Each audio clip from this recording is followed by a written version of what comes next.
and they had that fight against Hellenius, where Hellenius just ran at him, and Wilder absolutely annihilated him with the power. And I'm surprised Hellenius did that, because he was his sparring partner. He's known him for years. So why Hellenius did that, I have no idea. So Wilder's not fought in 2 years, and I've got a theory that fighters that don't fight for that period of time, that rely on speed and reflexes, at Wilder's age now, 30, 38 or 40, plus the fact that he's come off those fights with Tyson Fury. I know he's gone to this place now to find peace with himself. I don't know if that's true or not. If it's true, well, good luck to Wilder on that. But, he'll probably trying to find peace with himself because of the demons of the fights with Tyson Fury, and trying to put that to peace, to bed. The thing with Deontay Wilder is this. He's not the most... He's got punching power, but he tends to get himself off balance, and he puts himself in positions where he can be countered. When Deontay Wilder's on the front foot, he's effective.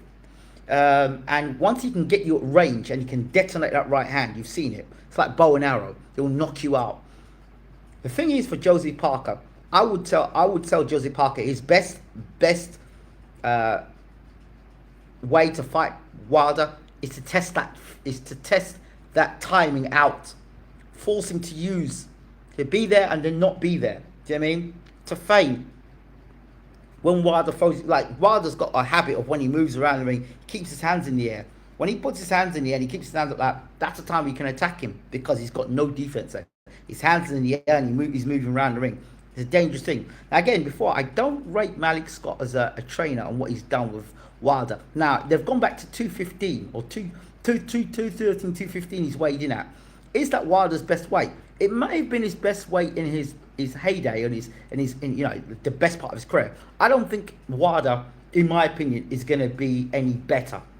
You can't be 2 years out and be better. I don't believe that for 1 second.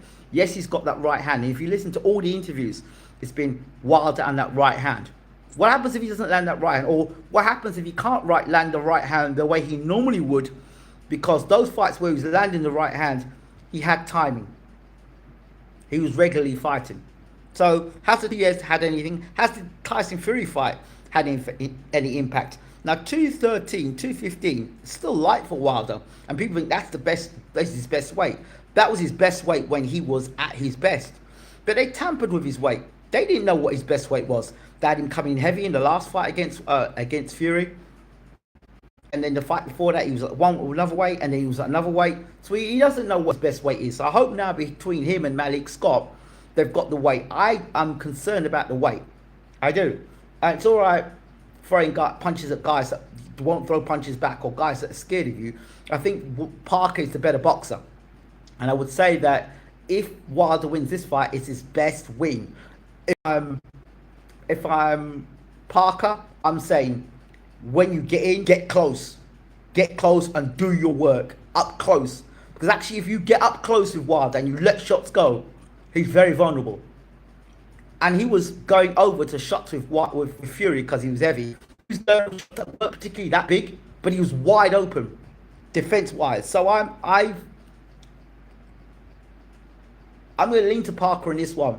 I think if Parker can get Deontay Wilder's back against the ropes, and he could be making him missing and frustrate him, and start to counter Wilder's mistakes, that's why I say he's got to get inside of Wilder, and he's got to get inside of Wilder to stop the power that way. He mustn't allow Wilder to use his full range. So he's going to get inside of Wilder. When he's inside, it's Christmas time. And when he's outside, he's going to be completely outside. When I mean completely outside, that Wilder cannot touch him. Because if he stays on the outside with Wilder, it's a problem. So he's got to be circling and making Wilder use his feet and turning Wilder all the time. Wilder likes to stand there and move around. Move around Wilder. Move around him. When he's going to throw right, move the other way. Move away from the right hand. Or if you're going to move towards the right hand, move towards the right hand and slip under the right hand. But I'm very concerned that everything is the right hand. Yes, the right hand's a big punch, and yes, the right hand can take him out. I think you've got to, for me, I think you've got to test the reflexes of Wilder, and you've also got to test that inactivity. You must test that inactivity. You must test it. If you just stand on the edge of Wilder and let Wilder throw it right-handed, then Parker's an idiot, and Parker deserves to get knocked out. But if Parker can double up that jab, now for me, I think to beat Wilder, you've got to double that jab up. But when you're doubling that jab up, make sure you're in the inside. So your jab and your other jab, you step inside to Wilder. So force him back to the ropes. And the jab's got to be fast. I think while Parker's got fast hands, he's got to double up that jab. Plenty of feints. Make Wilder commit to throwing shots and then counter Wilder. Make him commit. That's what I think that Andy Lee's going to tell him, to fight fire with fire. But you don't fight fire. You don't be on the outside of Wilder and allow him to throw that right hand. You try and land back. No. Just double up the jab, push Wilder back, and let your hands go. You've got to let you must let your hands go. You know, once you've got Wilder up against the ropes, let your hands go, because he's not great on the inside. When you get inside, uppercuts, let your uppercuts go, let your left hook go. Because Parker can punch in his fight. And again, 215 at his weight, at that weight, I'm concerned about. I'm concerned about Wilder's weight at 215. You know, I mean, after 2 rounds, he was puffing at his ass when he fought Tyson Fury. But Tyson Fury's big and he's heavy. But he's got another problem here, because Parker's got good feet and good hands. And if he can stick to the game plan, he calls the upset tonight. I would not be surprised if Parker calls the upset. I think it's a dangerous fight. If Wilder had fought Parker, it's like during the time when he was fighting, like before he fought Tyson Fury.